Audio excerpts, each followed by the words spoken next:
Hi friends, welcome to Jeeva's terrace garden.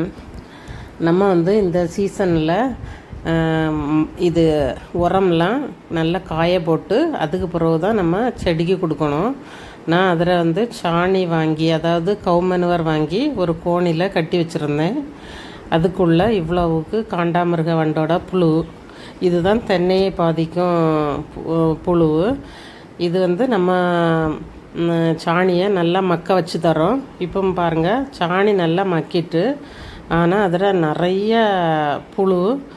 இதை நான் பறக்கி காக்காவுக்கு கொடுத்துட்டேன். அவங்களுக்கு இது நல்ல ப்ரோட்டீன் ரிச்டு ஃபுட்டு. இப்போது நல்லா காய போட்டிருக்கேன். பாருங்கள், எரு போலே தெரியாது, எவ்வளவு புழு இருக்குது பாருங்கள், நல்லா மக்கியிருக்கு. இப்போ நம்ம காய போட்டு, என்றைக்குமே அப்படி தான் கொடுக்கணும், ட்ரை பண்ணி. நான் எப்பவும் பாட்டிங் மிக்ஸு சொல்லுவேன், 3 மாதமாவது மக்கி இருக்கணும் அப்படின்னு சொல்லி.